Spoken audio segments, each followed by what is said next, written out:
These internal power sharing structures to enhance internal liberties, autonomies, and development, it is quite possible for Nigeria to realize those early dreams that the lead lecturer told us that they felt as young men when Nigeria was getting her independence. But although we do not agree on details, there is one thing we mostly agree, because I've been following the debate on restructuring. No one advocating the restructuring of Nigeria is opposed to its unity and development. We are all agreed, if you oppose the continuous existence of a nation, you will not be offering restructuring. You will be offering something else. There are arguments out there that those who want Nigeria restructured don't want her to exist as a united country. I have not heard that. I have not seen it in any of the issues raised by the guest lecturer. Reality is, most of us that want this country restructured believe that the restructuring will make Nigeria a greater place and a greater country for our children. In what has happened in the last 30 to 35 years, as a teacher, as a journalist, and having followed some of the crises of the 80s, the 90s, the collapse of our different democratic experiments, the rise of militarism, and the crisis of the military state, it is obvious that our country, as presently constituted, is in need of restructuring. I believe that there may be different parameters upon which we want to restructure Nigeria. The one obvious fact which was mentioned in this paper is that there's power arrangement in the country between different tiers of government in the federation has not worked as it should work. The relationship between the central state and federating units is so grossly unequal that federating units are simply limping along without the capacity to develop the internal resources, some of it because the constitution prevents them from doing so. For example, our constitution as it is emphatically limits the freedom of any federating unit to exploit mineral resources. This was not the case in the First Republic. Today, this is the case, and it is not helping the country.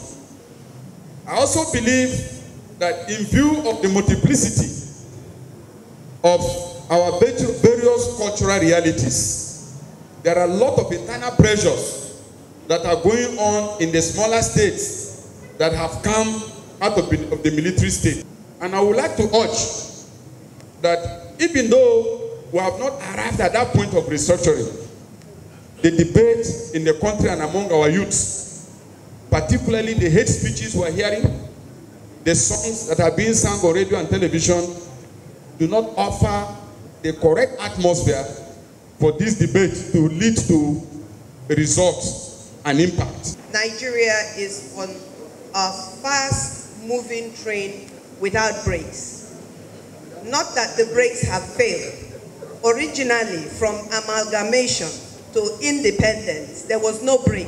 The brake was not put in the train by the British government, and so we're still going on that train, and we're going to crash because there is no brake. Now, when we crash, how we crash and what we do is what is very, very critical. I am here primarily as a Niger Delta person. I'm here as the Ijaw ethnic group. That all of this is in Nigeria. So right now we cannot disassociate any of these three structures I have spoken, one from the other. But we really must face the reality in Nigeria today. The reality in Nigeria today is that everybody, our fathers, the ones that have gone, the ones that are seated here, us that are backing behind you, and the ones that we are bringing on, there is huge crisis. We have nothing today to hand over to the future of Nigeria, and that's where the problem is. Now, we have a political structure that we must change, and change very quickly.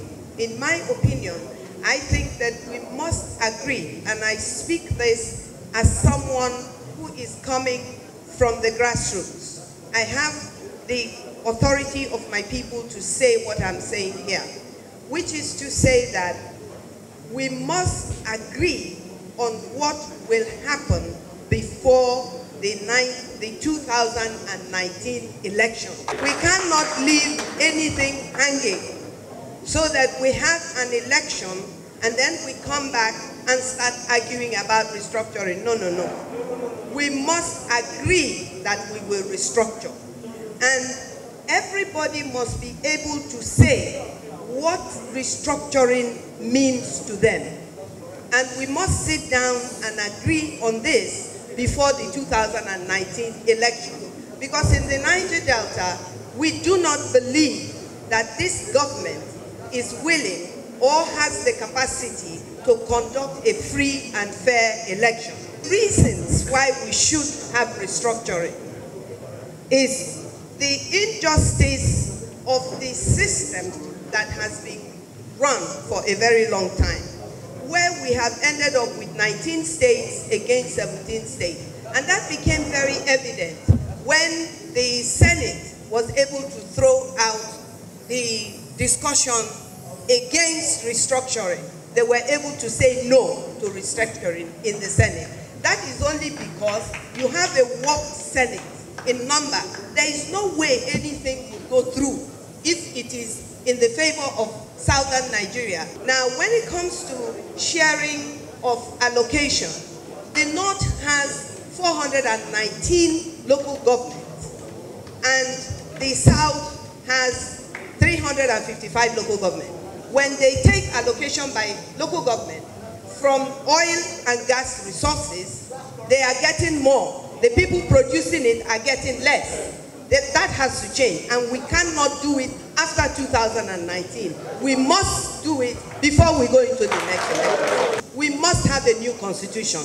If there is something we like in the 1963 constitution, we discuss it and bring it into the new constitution that all Nigerians are going to sit down together. Atiku himself has said that the 1999 constitution was not what was agreed. What is on paper now was not the same constitution that they sat down and agreed upon. We must have political restructuring.